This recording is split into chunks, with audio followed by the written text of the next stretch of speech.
I'm K Black, y'all know I am, man. Shout out to the LDBC Lions and Boxing community, man. Top of the morning, it's 5 a.m. at this time as I'm creating this video. By the time I put it up, it'll be probably way later than that. But, man, today's the 16th of August, 2019, man. It's a beautiful day out here already. I'm already on that grind, man. It's another late night grind, early morning hustle type of video. So let's take a trip down memory lane, man. When I first got on YouTube, I was actually getting on this particular social media site just to watch old school boxing, man. Like the Marvin Haglers versus Sugar Ray Leonard versus um, Tommy Hearns, Roberto Duran, and things like that. So what I would do, I would just watch, a particular boxer and basically just familiarize myself with him, right? This is back in 2008. Actually, I was still in college, man. So what I would do, I had this evening job that I worked. So I would go to college in the morning. Then I come to work in the evening. And what I would do, once the building got closed down, everybody was out of the building, I would just do my homework there. And then afterwards, I, open the laptop or whatever and start watching boxing videos. And while doing that, I stumbled across people who's actually making boxing videos, talking about the current boxing events. And I was like, wow. And the reason why I was saying that because you really see people who really truly have a passion and really love boxing. You might go to a boxing gym here and there, and you might run into people few and far between who really truly know about boxing. Yeah, they might know about the Mike Tysons, the Sugar Ray Leonards, the Floyd Mayweathers, the Muhammad Ali of the world. But I'm talking about truly know about boxing. You really see that. So to come on YouTube and see these guys that made videos talking about it, man, I was like, man. So I started following these guys. Of course, the first person I ran across was my brother Blood Boxing, who still make vids to this day. So I watch other guys like Carcino, and I'm name dropping this video, not, to try to create anything, but I'm just saying how it was, man. Like brothers like Carcino, brothers like Budasai, Boxing Fan 4, Julian Foster. I'm pretty sure a lot of these guys don't even make videos anymore. There's this one guy, I forget his name, who, he was very accurate when it came to picking fights. I forget the brother's name. He's a light-skinned guy, man. Maybe if the name come back to my memory, I'll put it in the comment section and pin it up, man. But eventually what ended up happening, Pacquiao at the late 2008, of course he fought Oscar De La Hoya, you beat him. And once that happened, Pacquiao fan base went through the roof, man, because the hype was so high, especially because at that time Floyd Mayweather was still retired, and they said Pacquiao was like number one and things of that nature, especially once Cotto, I think in that same year, Cotto ended up losing to Margarito, and calling him Margarito after that because what happened. But anyway, so of course Pacquiao fan was through the roof, fan base was through the roof. He fought Ricky Hatton after that, knocked him out, and I mean, you couldn't say nothing wrong about Pacquiao at that point. Floyd came back in September for Marquez beat him. Of course, after that, Pacquiao beat Cotto in November 2008. So they was on a collision course. No, I'm sorry. Was it 2008? No, 2009. I'm sorry. Pacquiao beat Ricky Hatton in May of 2009, and he beat Cotto in May of 2009. November 2009. Y'all get my damn drift. Shit, it's early in the morning. Goddamn, still I ain't even had no cup of coffee, none of that shit. But anyway, Floyd ended up beating Marquez in September 2009. So they was on a collision course. So you had Pacquiao fans who was crazed. They even had Mayweather fans who was crazed. But the Pacquiao fans was on another goddamn level. You couldn't say shit. So a lot of these brothers that was making videos, if they said something bad about Pacquiao, these trolls, y'all don't understand, man. The trolls today, they on some shit, but the trolls back then, they was on steroids, man. The brothers was going through hell and hot water if you said something about Pacquiao. So my brother Blood Boxing, being the individual that he is, he's seen the hypocrisy on the behalf of Pacquiao as well as Mayweather. So he was getting it double because he was talking this talk about Mayweather and Pacquiao, while the fans was so high on both these guys that he was getting attacked like fucking crazy. And he had to fend these guys off because you had people making videos about him, as well as the trolls coming to conversation, some of the most racist, vile things to this brother. And it produced a brother by the name of 78 Fight News, 78 Fight News 365, 78 Black News. Y'all know him at 78 Sports TV to this day, right? Now, he might have been making vids before, but I didn't know, I wasn't familiarized with the brother. And so I started seeing him a little bit after that. And him and Blood started doing videos and even started collaborating. You know, so a lot of that hate was going towards him as well. And I'm pretty sure other people was feeling it. But these was two of the individuals I was listening to the most at this time because they was both knowledgeable about the sports. You know, 78 is knowledgeable about the sport, but he also knowledgeable about the world, man. So the brother was coming from a different aspect that I haven't heard before. So I was, you know, listening to him a whole lot. So basically, with all that hatred and all the bullshit, it produced words like Pactards, meaning if you're a big fan of Pacquiao. Flomo, if you was a big fan of Floyd Mayweather. The shit was going crazy, man. I mean, it was ridiculous. Like, a lot of you guys, y'all don't know about what these brothers had to go through and what they put in. They had to put in all the legwork when it was just those two. Very few people was backing these guys, man. And this is the truth. I was through it. I seen it. Right? So these brothers was collaborating, saying some real shit, getting their channels taken down. That's why the reason I mentioned all his channels, because some of those channels got taken down. He was called Blood Boxing Return because his original channel got took down with these haters and these trolls. You know? But they kept on going at it, which I'm glad. And for a while, man, there's only, like I said, there's only two people I was listening to. And then eventually I was listening to 78 more.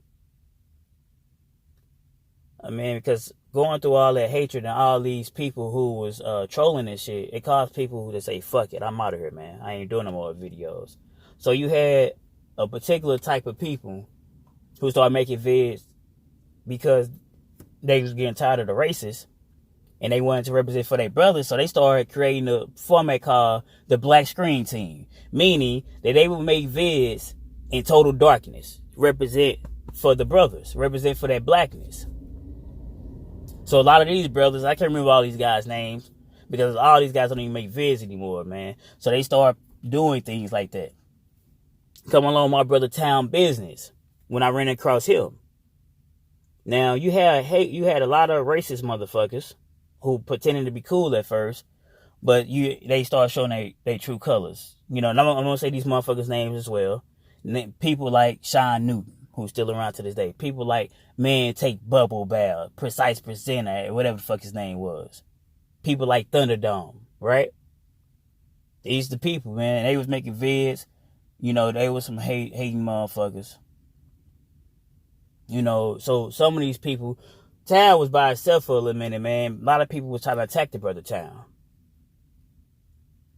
You know, I remember seeing a video with my brother Blood Boxing 78 coming to the back for Town, saying that, hey, if you wanted to have his format a certain way, get off of him.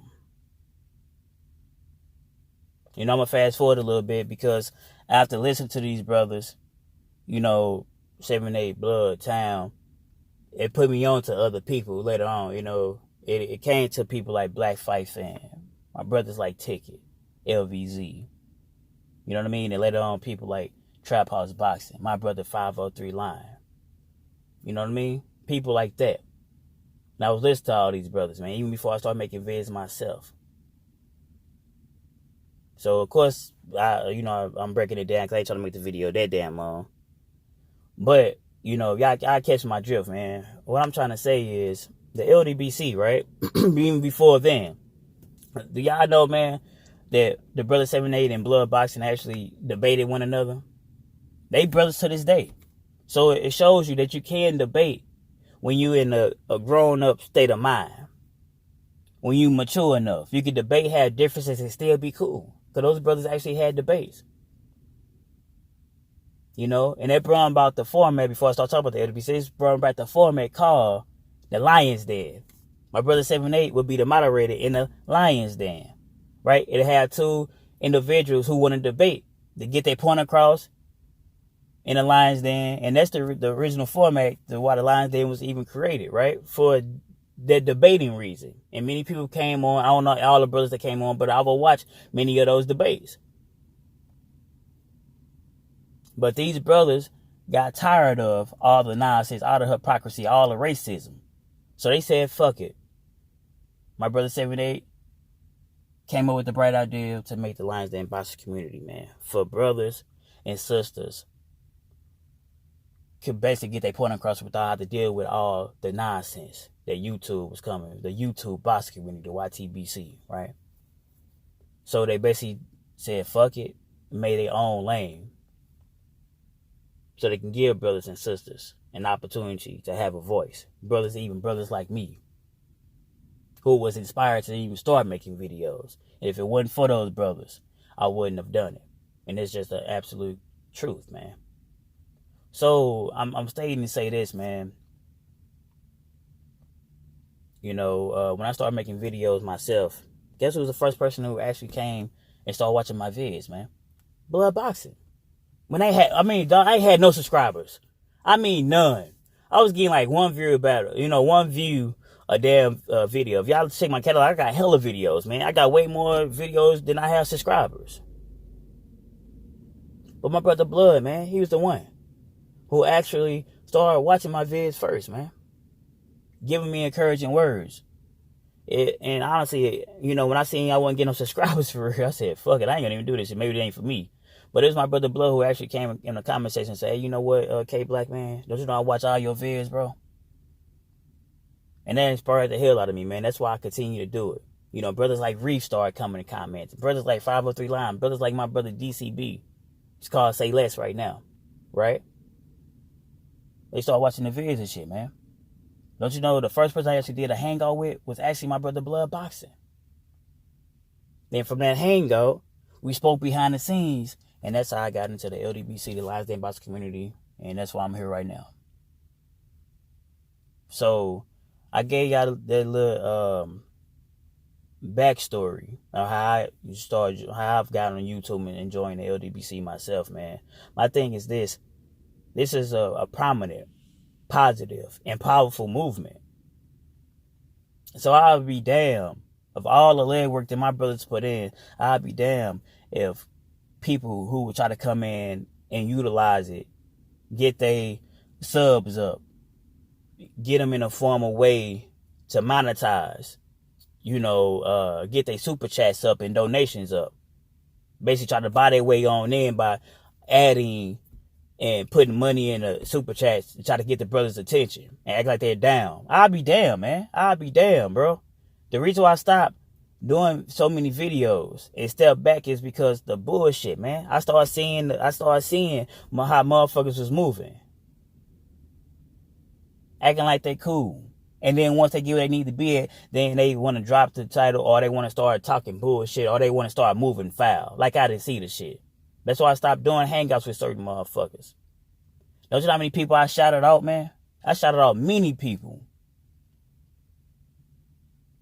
You know, and some of the people even had more subscribers than me and got more subscribers now. But I was doing it because I wanted to see this prominent movement continue, which it will, regardless. But I wanted to see this prominent movement continue because as many as good people that we have, and the more people they got more subscribers, we can continue to be heard even more. But people try to take advantage of it. They get in, do what they want to do, then they want to bounce out. Or we find out how they really moving and they, you know, they get kicked out basically in so many words. And there's a reason behind that type of shit, man. These brothers didn't put in that hard work just for motherfuckers to come in and try to backbite, try to be a turncoat, try to cause turmoil. Fuck all of that, man. So, man, that's why, you know, I'm about to end the video, man. I shout out brothers like my brother 78 and Blood Boxing. Because without those brothers, I wouldn't be making videos right now, man. And countless others, man. Shout out to the whole LDBC, the Lions Den Boxing community, man. Hope y'all watch this video. I know it's like 15 minutes long. And I wasn't trying to be like long-winded, but, you know, when you're passionate about something, man, sometimes it happens, man. You know, so the LDBC will still stand forever. and it was stand against the test of times, man. Lions Den boxing community.